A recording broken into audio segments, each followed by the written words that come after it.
This particular section of our study of trigonometry is going to be, we'll call it additional topics in trigonometry. What I want to talk about today is called the law of sines.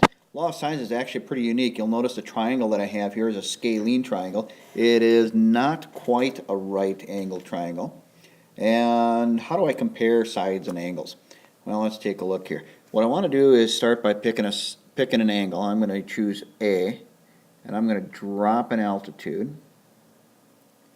And remember that when you drop an altitude from an angle down to the opposite side, it does form a right angle as drawn. And let's call the sine that we've drawn here, let's call that K. All right, so let's talk about some ratios here. And what I want to take a look at is how about angles B and angle C. I'm curious what the sine of those angles are. Well, since I have a couple of right angle triangles drawn within our scalene triangle, I can use the normal sine that we're familiar with and create some ratios here. So what I want to do is take a look at what is the sine of B. Well, the sine of B, I can write that as the opposite over the hypotenuse. So the sine of B is equal to the ratio K divided by C. Okay.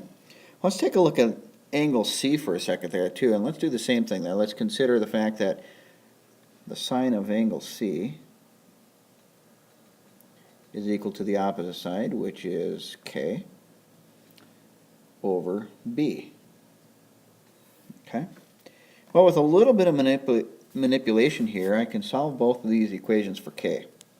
So I'm going to have B times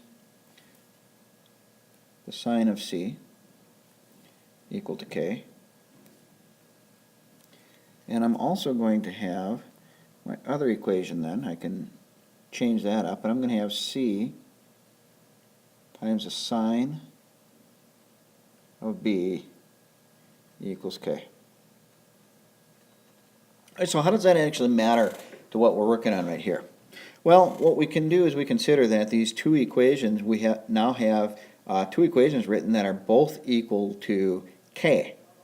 So let's consider what that actually means for us. If I take a look at that, I've got C times the sine of B is equal to K, and I've also got B times the sine of C is equal to K. So let's create a new real quick. All right, so I've got C times the sine of B is equal to K, and I've also got B times the sine of C is equal to K. And if I set those equal to each other, I have C times the sine of B equals B times the sine of C. Okay. One more step, and it's going to bring us to a very important conclusion here regarding scalene triangles, which can actually also be used in right triangles. I'm going to divide both sides by B, and I'm going to divide both sides by C.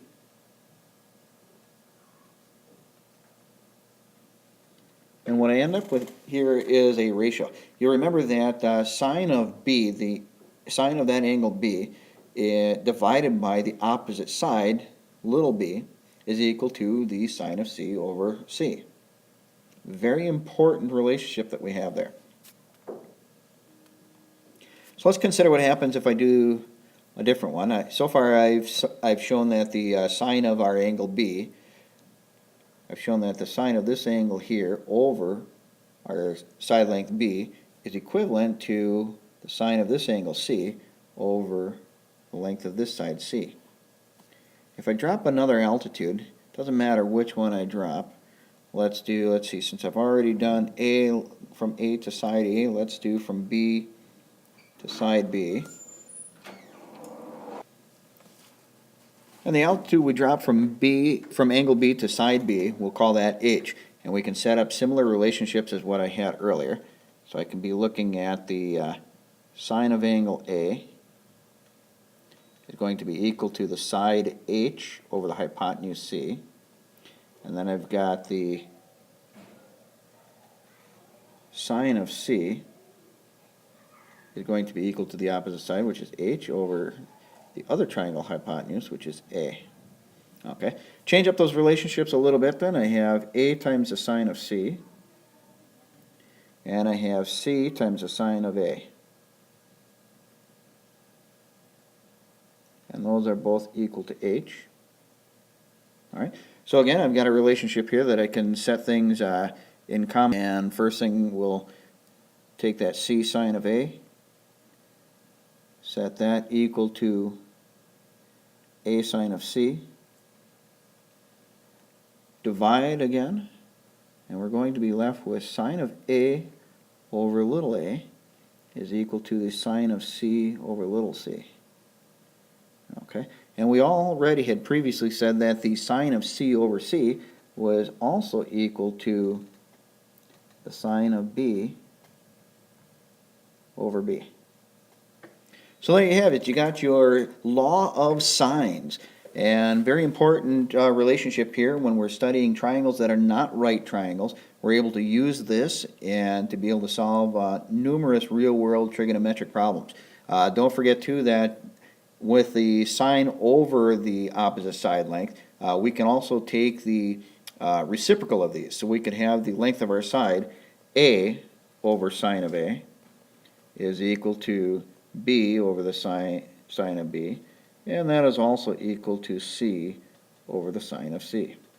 Well, there you have it, our important law of sines. You guys have yourself a great day. Hope you have learned something new today. And look forward to the law of cosines, which will be the next lesson that we talk about. Have yourself a good one.